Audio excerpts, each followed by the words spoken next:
Greetings, YouTube visitors. What are you learning today that will help you better serve God? Well, I got some health news today. Did you know that the United States ranks last in life expectancy among 6 English-speaking countries? According to King World News, it does. I think this article was written by Gerald Celente from the Trends Forecaster.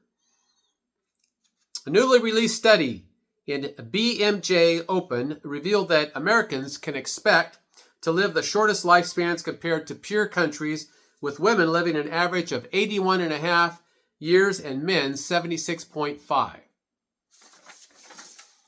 The study, which looked into the Human Mortality Database and the World Health Organization database, focused on the years from 1990 to 2019. So this was over a 29-year period. The researchers compared data collected from the United States, Canada, Ireland, the United Kingdom, Australia, and New Zealand. Researchers found that Australian women can expect to live 4 years longer than their American counterparts, and men can expect to live 5 years longer. Australia has been the best performer in life expectancy at birth since the early 1990s, according to the research. The United States has been the worst performer since 2001. The Irish saw the largest gains in life expectancy in 2019. The analysis found that most of the advantage for Australians occur between the ages of 45 and 84, with lower death rates from drug and alcohol misuse, screenable, treatable cancers, and cardiovascular and respiratory diseases. News Medical Life Sciences reported that high-income countries made gains in life expectancy in the 20th century, but that trend has become much less favorable in the 21st century, even before COVID. Well, the researchers looked into U.S. regions and found geographical inequalities in life expectancy. Americans in Hawaii and California tend to live longer than those in the United States, Southeast. States like Louisiana, Mississippi, and Alabama frequently rank among the top states in the country for obesity. In Louisiana, 40% of the adult population is considered obese. At least 35% of adults in 22 states in 2022 were considered obese, which could be blamed directly on poor diets tied to super processed foods and fast food chains. Yeah, are you eating out a lot? Are you eating out at fast foods? I would recommend that you not do that. Okay? It's not really healthy. Once in a while you can go to a fast food joint, but don't make it a habit. About 2 out of 3 Americans are classified as overweight or obese. Non-Hispanic black women have the highest rates of obesity in the United States, nearly 59% compared to 44% in Mexican-American women, 41% in Hispanic women, and 33% in non-Hispanic white women, according to Harvard. If U.S. trends, listen to this now, if U.S. trends continue unabated, by 2030, estimates predict that roughly half of all men and women will be obese, according to Harvard. That's atrocious, isn't it? Well, you know, when you get to be my age, you start getting a little soft around the midsection. I just don't burn up the calories that I used to, but I'm still in pretty good shape. But, and looking at me, you would think that I was okay. Like, I'm not too fat, I'm not too thin, but in reality, I have more body fat than I normally did when I was much younger.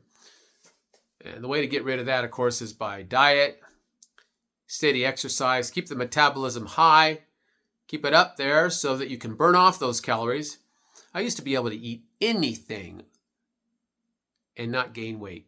In fact, when I was in high school, I weighed 148. When I was a senior, I was 5'9.5". I couldn't gain weight if my life depended on it. I could eat anything. My great-grandmother's peach cobblers. I didn't really eat a lot of sweets back then, but I loved her walnut pies. She made walnut pies instead of pecan pies. I really didn't drink soda except 7-Up once in a while, and that was when I had popcorn. So, but I did eat perhaps a little bit too much processed foods. I remember one time buying a lot of processed food, these ready-made dishes that you just pop in the oven, and they were rather expensive according to my aunt, so she didn't really approve of that. But as a bachelor, I wanted to keep things simple. And so I bought some of those, but yeah, it's good to cut back on that and eat more healthy. Raw fruits and vegetables, for example, nuts, raw nuts are the best because they got the enzymes.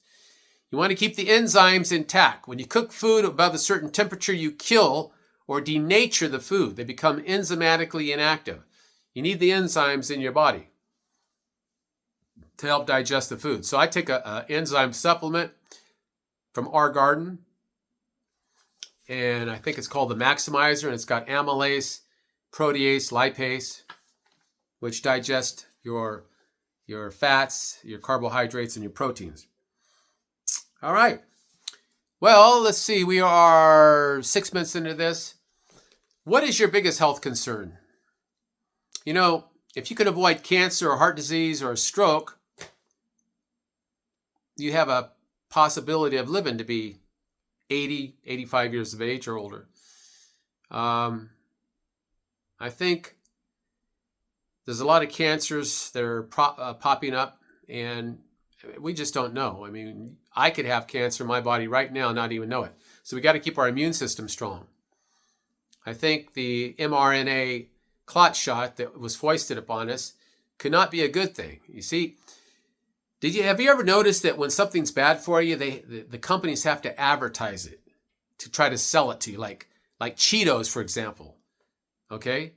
It's got all these chemical dyes in it and stuff like that. But when something is bad for you, when something's bad for you, they have to advertise it or promote it a lot. But if something is really healthy for you, you don't need somebody to promote it. Your body and your mind tells you that this is something good for you. It's healthy. And then, of course, word of mouth usually carries the day, right? Somebody says, you got to try this particular drink or this particular product. And so you want to test it out and you try it. You like it or you don't like it. But when the government often tries to promote something like the COVID shot, the so-called vaccine, which really wasn't a vaccine takes 5 to 10 years to test properly. But this was rushed out because of the so-called emergency measures, and we were told that we needed to get this. But here's a fact that you're forgetting, or perhaps you're unaware of. There's no vaccine that will keep you from getting the flu or the common cold. No, God has created us with an immune system, and then we need to protect that immune system so that we can fight off illnesses and diseases. That's my philosophy. I generally am opposed to vaccines. You don't know what they're putting in these things anymore, okay? And we do know that people like Bill Gates, who came out with a video in 2015 saying that the world is overpopulated, people like Bill Gates, they invest in Pfizer and Johnson & Johnson and these companies that manufacture the mRNA clot shot. Well, my father-in-law died most likely from the clot shot. He had a heart attack. He was 94, I believe, at the time, but I had friends that told me that he could have lived to be 98, 99, or even 100. He was very strong for his age, mentally competent, got around very well. So, we have to be responsible for our own health. We have to do what's best for us. And I do like some of the measures that are in effect right now. Like, for example, when you read a food label, you know exactly what's inside that particular product. It has the ingredients. Usually the first ingredients is the most abundant. So if it has sugar as the first ingredient, you probably should avoid it, as that will weaken your immune system. I remember years ago when I got out of the Marine Corps, I was 18 years of age, and I was reading a book on health, and I learned a little bit about labeling products and that. My cousin, Cindy, I communicated some of these facts to her, and well, I don't even know if she remembers that or can appreciate what I was trying to share with her at the time. But as we get older, we begin to age and we want to look younger, right? And there's nothing wrong with that. But when we're younger, we generally want to look older. It's an interesting phenomenon. Yeah, as we get older, we do everything. Plastic surgery. We